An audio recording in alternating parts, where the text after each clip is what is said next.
നമ്മുടെ സ്വപ്നസുന്ദരി എന്ന് പറയുന്ന മൂവിയിൽ യോഗ ചെയ്യാൻ വന്ന സ്വാമിയാണ് സ്വാമി ഗംഗയാനന്ദ സ്വാമിയാണിത്. ഗംഗേശാനന്ദ സ്വാമിയാണ്. സ്വാമിയെ നിങ്ങൾക്ക് എല്ലാവർക്കും അറിയാമായിരിക്കും, നിങ്ങൾക്ക് സുപരിചിതമായിരിക്കും അല്ലേ സ്വാമി? അതെ,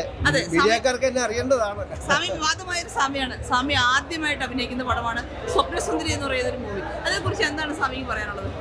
നല്ലൊരു രംഗമാണ് എനിക്ക് ഏൽപ്പിച്ചത്. അത് ഞാൻ ഭംഗിയായിട്ട് ചെയ്തിട്ടുണ്ട്. പ്രമേയങ്ങളൊക്കെ ഏതാണ്ട് ഒരുപോലെ ആയിരിക്കില്ല സിനിമകളുടെ. അതിൽ അവതരണമാണല്ലോ, കൊള്ളാം, നന്നായിരുന്നുള്ളതാണ്. അപ്പോൾ സ്വാമി ഞങ്ങൾക്ക് വേണ്ടി ആദ്യമായിട്ട് ചെയ്തതാണ്, സിനിമയിൽ അഭിനയിച്ചാണ്, നന്നായിട്ട് വേഷം ചെയ്തിട്ടുണ്ട്. അപ്പോൾ എല്ലാവരും സ്വാമിമാരെല്ലാവരും പോയി തിയേറ്ററിൽ പോയിട്ട് ഈ ഒരു സിനിമ കാണുക. സ്വാമി ഒരു വിവാദ നായകനായതുകൊണ്ടാണ് ഞങ്ങൾ സ്വപ്നസുന്ദരിയിൽ അഭിനയിപ്പിച്ചത്. കാരണം നമുക്ക് കൊറോണ കത്തി നിൽക്കുന്ന സമയത്ത് ഷിനു ശ്യാമളൻ ഒരു വിവാദ ഡോക്ടറായിരുന്നു, വിവാദ നായികയായിരുന്നു.